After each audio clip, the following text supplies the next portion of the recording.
নমস্কার বন্ধুরা, আজকে আবার চলে এসেছি একটি রেসিপি নিয়ে তোমাদের সঙ্গে শেয়ার করব বলে। এখানে নিয়েছি আমি কাতলা মাছ, এখানে 5 পিস কাতলা মাছ নিয়েছি।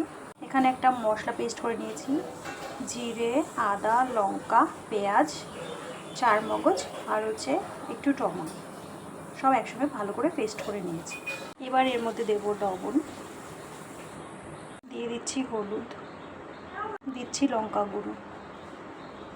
সমস্ত মশলাটাকে ফ্রাইং প্যানের মধ্যে ঢেলে নিচ্ছি। এবার দিচ্ছি মাছগুলো। এবার দেব বেশ খানিকটা সর্ষের তেল, এই রান্নায় তেলটা একটু বেশি লাগে।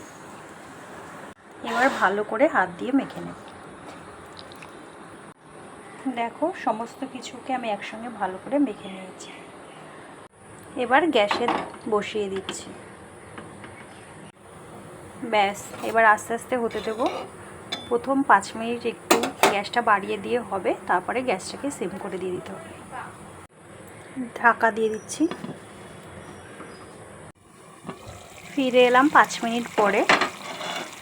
দেখো কি সুন্দর ফুটে উঠেছে। এবার একটু নাড়া দিয়ে গ্যাসটাকে একদম কমিয়ে রেখে দেব। আবার ঢাকা দিয়ে দিচ্ছি। দেখো, আমার রান্নাটা কমপ্লিট হয়ে গেছে। আমি বেশ কয়েকবার ঢাকা তুলে তুলে উল্টে পাল্টে দিয়েছিলাম। সাইড দিয়ে কি সুন্দর তেল ছেড়ে দিয়েছে আর সুন্দর একটা গন্ধ বেরিয়েছে। রেসিপিটা তোমাদের কেমন লাগলো আমাকে অবশ্যই কমেন্ট করে জানাবে।